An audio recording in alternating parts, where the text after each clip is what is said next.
Okay,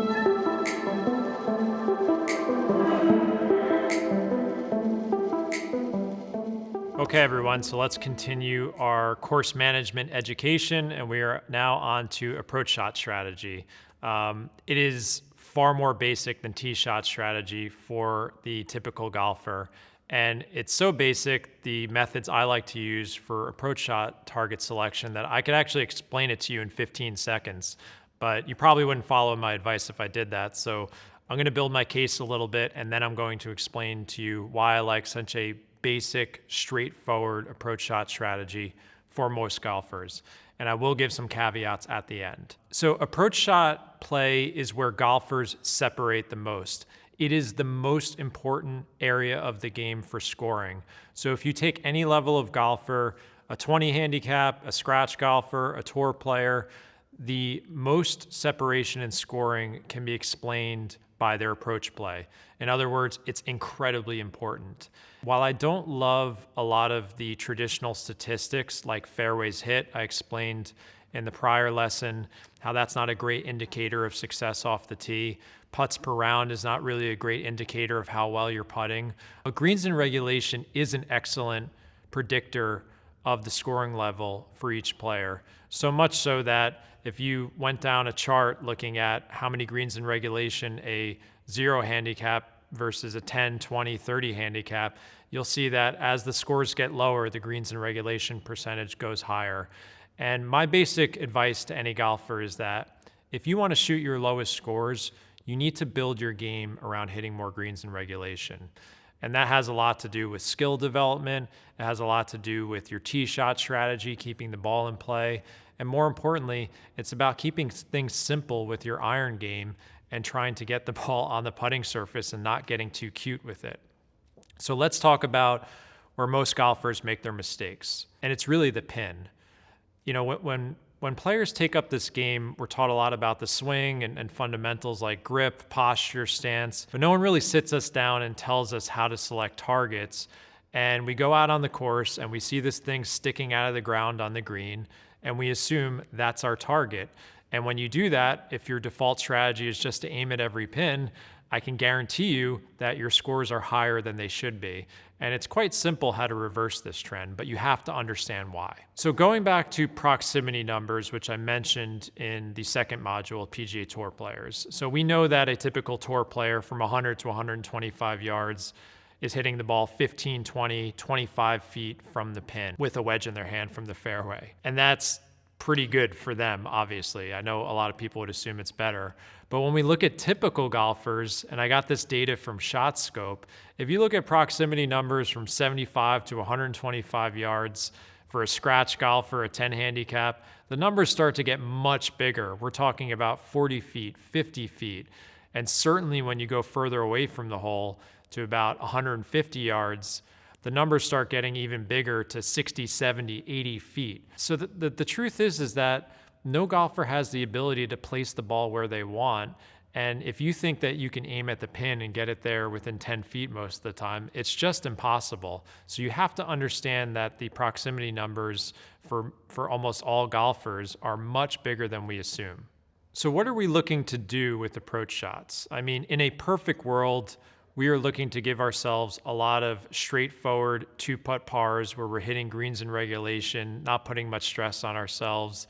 In a perfect world, that would be nice. So that's our basic goal, is to just get the ball on the putting surface, because once you do that, your expected score drops dramatically. Once you start aiming at pins, your shot patterns will shift over with that. So if you have a front left pin and you're taking a club and aiming at that pin, well, now you're going to short side yourself more often. And what I mean by short sided is that you miss it on the side of the pin or just short of the green, and you don't have a lot of green to work with.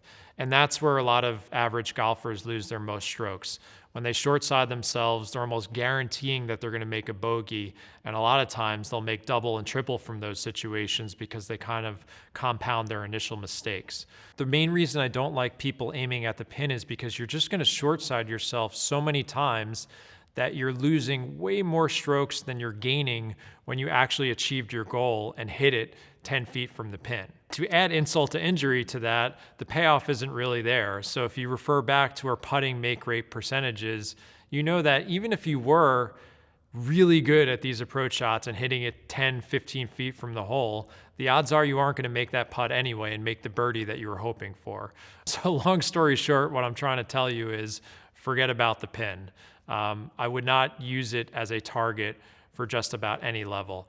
I'll talk about some caveats at the end, but for most of you, I want you to kind of forget about where the pin is on most greens. So what's an easier solution? Every green you play will have a center to it, or what I would call the meat of it.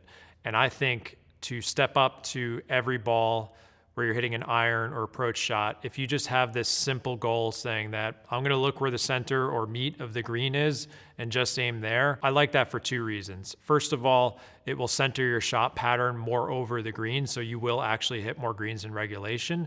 And more importantly, you won't kind of hem and haw before the shot. You'll know that that's my target every time, I'm going to go for it, and you'll have more conviction and confidence and not have more indecision before shots, which actually I think will result in a lot of golfers mishitting it and not having as much conviction when they actually hit the ball. So I love aiming at the center of the green to allow you to center your shot pattern and, more importantly, simplify your process before every shot.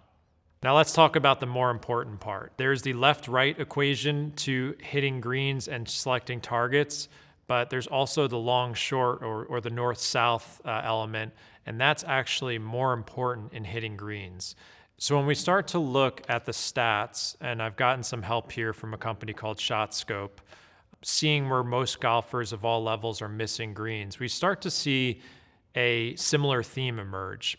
It doesn't matter if you're a scratch golfer or 15 handicap, a 30 handicap, almost every golfer is missing most of their targets short of the green.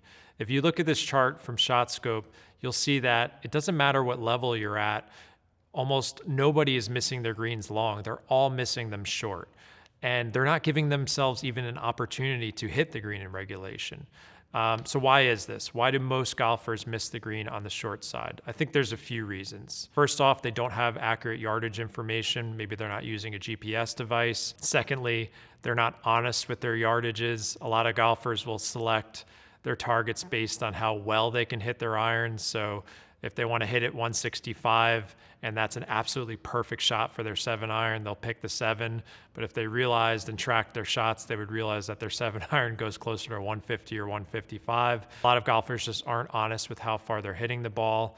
Another main reason is that we don't flush the ball too much. That's why we're not seeing a lot of balls go over the green. We're most likely going to miss-hit it. So you have to be truthful with the fact that most of your iron shots are not going to be struck from the center of the face. And another main reason is that a lot of golfers don't factor in elevation changes or the wind, or like I said earlier, they're chasing pins. So maybe they're chasing a pin on the front side of the green and they take less club. So all these factors are explaining why most golfers are not getting the ball to the green. And as I said, that is the big problem you have to solve if you want to shoot lower scores and hit more greens, is how can I make sure I'm taking enough club? So this is where I like a more simple approach to selecting targets. ShotScope did an analysis and they found that most trouble is short of greens. When people design golf courses, they know that most golfers don't get the ball to the green and maybe they chase front pins. So most courses have bunkers and all the big trouble short of the green. And a lot of golfers are chasing pins or they get too greedy with what they're trying to do with their iron shots. And my solution is quite simple. I'd prefer you to pick a yardage that's closer to the back 2/3 of the green. And this is why I prefer golfers using like a GPS watch or an app. I'd love for you to see what the back yardage of every green is and pick a number closer to that. And that's really the simplest thing you could do, is by just taking more club, you're going to hit more greens in regulation. And I can't tell you how many emails and messages I've gotten over the years from golfers who said, hey, I just started taking more club and my handicap dropped 5 shots. It really is that simple for most golfers. And that also simplifies your process, where I don't love golfers taking rangefinders and shooting the pin and picking their yardage based on that. I would love for you to pick a yardage, again, that's somewhere between the middle or the back of the green. I like to think of a picture of the green as that back 2/3 shaded area. And I guarantee you, if you pick more targets back there, your scores are going to drop. So now that I've explained why a lot of golfers are losing strokes by aiming at the pin and not taking enough club, you can understand why I prefer a very simple framework for selecting targets. Aim for the center or meat of the green and take more club. That's it. And it sounds very simple. I can guarantee you that thousands of golfers' scores have dropped using this advice. And I think one of the main reasons it does that is because, again, it simplifies things so that you step up to every shot, you know where your target is, you're going to pick a better club selection, and you're just going to go rather than hem and haw and think of 10 different things on why you would hit it to the left of the green or the right. So I'd prefer everyone, for the most part, to keep it simple, aim to the center of the green, and take more club. Definitely at some point going to want to abandon that strategy and curse my name on the golf course. It doesn't work on every hole, but again, it gives you a better chance over the long run. And that's what strategy is. You're just stacking the odds in your favor over the long run. Now, let me go through some caveats very quickly on why you wouldn't want to use this strategy. If there is out of bounds or significant trouble on the back side of the green, I know some courses have that, then yes, you can maybe take a yardage closer to the center. That's one caveat. Another caveat would be more skilled ball strikers. Let's say you're a scratch golfer or a 5 handicap and you're a pretty good iron player. Then you could start adjusting closer to the pin. I would recommend using a system like Decade to select targets. You can get a little bit more nuance with your target selection, but I would only say that's more important for the more skilled player. Additionally, inside of 100 yards, I think you can adjust a little bit closer to the pin. But again, your main goal is not to short side yourself. So you still want to keep it in that circle in the center of the green. Let's say it's a front right pin and you're 70 yards away. Yes, you can adjust a little bit closer to that pin, but don't get too greedy.